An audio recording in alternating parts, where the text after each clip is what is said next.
Bismillahirrahmanirrahim. Shairi hili ni la mzee wetu mzee Nasr bin Hamdan bin Sefu Shaili aliyekuwa diwani na meya wa jiji la Tabora. Tabora pako kimya, mazongezonge Sowero, majonzi kwa kila kaya kwa kuondoka Nasoro. Watu wana waya kwa kujawana kihoro, kwa kuondoka Nasoro. Tabora kumefiwa. Vilio vimeshamiri, wamepanga mishororo. Ameondoka mahiri wa kukata minyororo.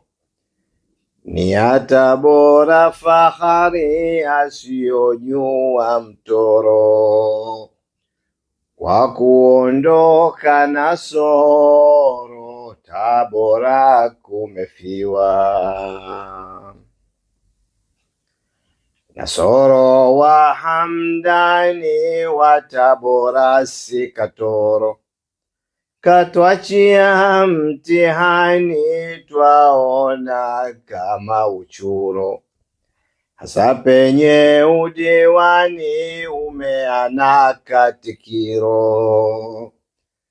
Kwa kuondoka Nasoro, Tabora kumefiwa.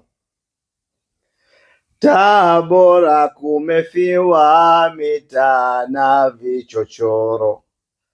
Tabora mambo si sawa, na nitaondoa kero. Waislamu wawiwa, tuna hofu mgogoro. Kwa kuondoka Nasoro, Tabora kumefiwa. Na jumuiya za kheri Tabora na Morogoro, alikuwa ni amiri kutoa bila gogoro. Na pia kwa ushauri alinyosha kasoro. Kwa kuondoka Nasoro, Tabora kumefiwa.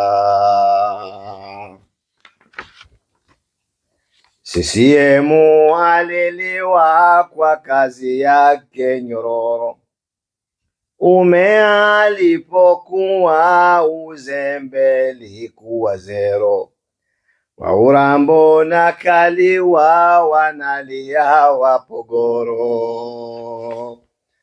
Kwa kuondoka Nasoro, Tabora kumefiwa. Wakataba ushairi na ufupisha mchoro. Mughufiri Jabari mlaze penye godoro. Linong'ara ng'ari ng'ari, twamuombea Nasoro. Kwa kuondoka Nasoro, Tabora kumefiwa. Mtunzi malenga mtulivu Nasr bin Ali bin Dhiyab al-Habsi, Sultanat Oman.